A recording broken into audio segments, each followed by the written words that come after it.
Text book of fascism. আমাদের মহান মুক্তিযুদ্ধ স্বাধীনতার ঘোষণাপত্রটাকে সামনে রেখে আওয়ামী লীগ সব অপরাধের বৈধতা উৎপাদন করছে। বইটা দিয়ে আসন দিয়ে কিনা সম্ভব না, আমরা বিক্রি হইতে আসে নাই। আমরা কি আবার এই সমঝোতার নির্বাচন চাই? নির্বাচন প্রয়োজনে 2 মাস পরে দেন, কিন্তু অবশ্যই সেটা গণপরিষদ নির্বাচন হইতে হবে। এই যে গণভবন থেকে একটু পরিচালিত হবে হচ্ছে বঙ্গভবন থেকে, এই ধরনের রাষ্ট্র ব্যবস্থা চাই না।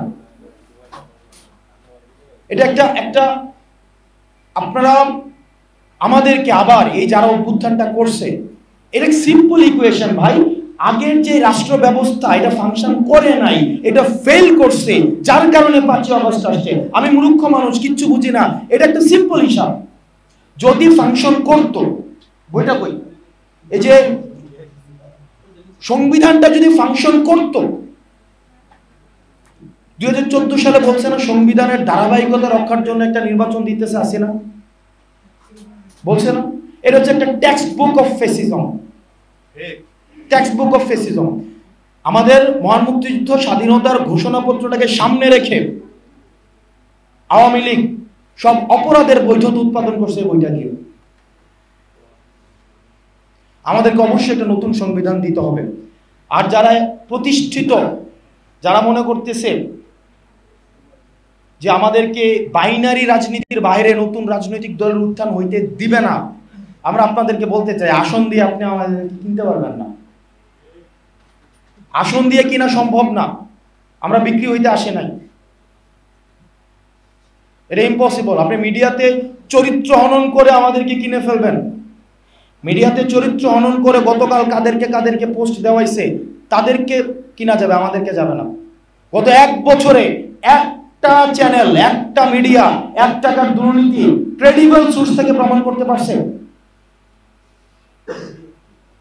অভিযোগ দিতে পারছে, প্রমাণ দূরে একটা অভিযোগ। আজকে আমি কথা বলছি 16ই আগস্ট, 8ই আগস্ট সরকার গঠন হয়েছে, 1 বছর 8 দিন হয়েছে, একটা সোর্স দিতে পারছে? আপনারা পারবেনও না, কিন্তু আপনাদেরকে দিয়ে কিছুদিন পরে দেওয়ানো শুরু করবে, চরিত্র হনন করার চেষ্টা করা হবে, এবং আপনারা এগুলা লিখবেন, এটা আমরা জানি, যদি এই এক্সিস্টিং সিস্টেম বিদ্যমান থাকে।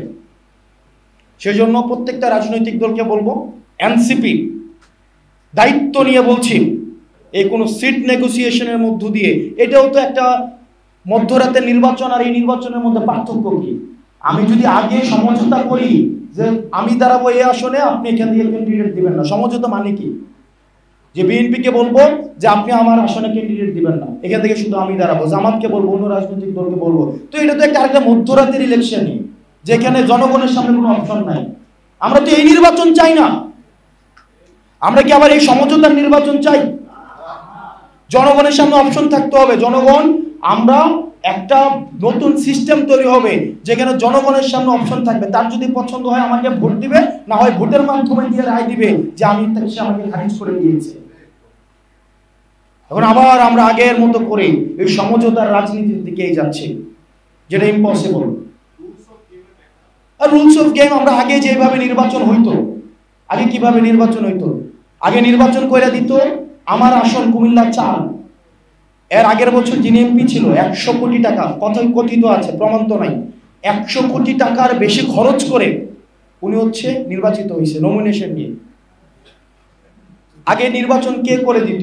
ওসি। আপনারা গণমাধ্যম কর্মী আছে, আপনারা নির্বাচন কভার করছেন না? ওসি নির্বাচন করে দিত, ওসি যার পক্ষে থাকে সে ফেভার পাইতো, ইউনো নির্বাচন করে দিত। এই কারণে দেখবেন এখন দৌড়ঝাঁপ শুরু হয়েছে, কার একটা ওসি আনা যায়, কার একটা ইউনো আনা যায়। আমার ওসি আমার পক্ষে থাকবে কি থাকবে না, ইউনো আমার পক্ষে থাকবে কি থাকবে না। ওসি ইউনো যদি পক্ষে থেকে নির্বাচনকে ম্যানিপুলেট করা যায়, তাহলে ওই আমার রুলস অফ গেম কেমনে চেঞ্জ হইল?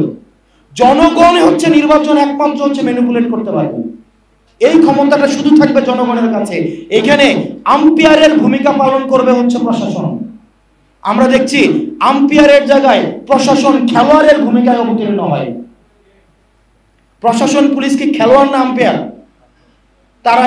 তারাই খেলোয়াড়, তাহলে সেই জায়গায় কেমন হবে? আমাদের রুলস অফ গেম চেঞ্জ করতে হবে। যে রেফারি সে রেফারি থাকবে, যে খেলোয়াড় সে খেলোয়াড় থাকবে। রেফারি যদি গোল দিতে যায় এটা সমস্যাজনক, আগের নির্বাচনগুলোতে রেফারিরাই হচ্ছে ফাউল করে গোল দিয়েছে এবং 22 জন মিলে একদিকে খেলছে। আমরা এই নির্বাচন আর চাই না। আমাদেরকে বলা হয় আমরা নির্বাচন পিছাইতে চাই, আমরা স্পষ্ট ভাষায় বলছি, স্পষ্টভাবে বলছি, নির্বাচন প্রয়োজনে 2 মাস পরে দেন, কিন্তু অবশ্যই সেটা গণপরিষদ নির্বাচন হইতে হবে। আর এনসিপি কোনো আসন সমঝোতার রাজনীতি এই পর্যন্ত করেও নাই, কোনোদিন করবেও না।